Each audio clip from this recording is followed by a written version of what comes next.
कमरा नंबर 313। शहर के बीचों बीच बना था गवर्नमेंट गर्ल्स हॉस्टल। एक पुरानी 3 मंजिला बिल्डिंग जिसकी तीसरी मंजिल सालों से बंद थी। कहते थे वहां कभी आवाजें आती हैं, लेकिन किसी ने कभी देखा नहीं, या देखा तो वो सुबह तक जिंदा नहीं रहा।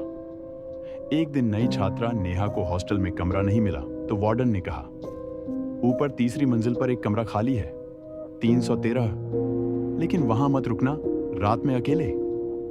नेहा हंस दी। भूत वगैरह कुछ नहीं होते।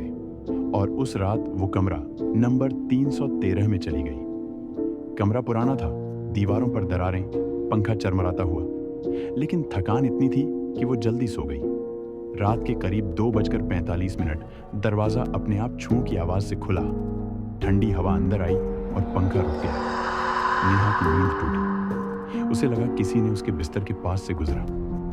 उसने टॉर्च ऑन की, कोई नहीं, पर टॉर्च की रोशनी जैसे ही दीवार पर पड़ी, वहां लाल रंग से लिखा था, मुझे यहां मत छोड़ो। नेहा कांप गई। उसने तुरंत वार्डन को फोन मिलाया। नेटवर्क नहीं। वो दरवाजे की तरफ भागी, लेकिन दरवाजा अंदर से बंद हो गया था। जितनी बार उसने खींचा, उतनी ही जोर से दरवाजा खुद को लगा लिया। तभी बाथरूम से पानी टपकने की आवाज आई। टप टप टप। नेहा धीरे धीरे बाथरूम की तरफ बढ़ी। दरवाजा आधा खुला था और अंदर आईने पर लिखा था, तू आ गई, अब मैं जा रही हूं। अचानक पीछे से किसी ने उसका कंधा पकड़ा। वो चिल्लाई और मुड़कर देखा। वहीं खड़ी थी एक लड़की, पूरी भीगी हुई, बाल चेहरे पर चिपके हुए, चेहरा आधा सड़ा हुआ और होंठों से खून टपक रहा था। वो बोली, मैं प्रियंका हूं, 313 में रहती थी। हर कोई मुझे यहां अकेला छोड़ गया था। अब मेरी जगह कोई चाहिए। नेहा पीछे हटने लगी, लेकिन जैसे ही वो भागी, वो लड़की उसके अंदर समा गई और कमरे की लाइट झपकते हुए बंद हो गई।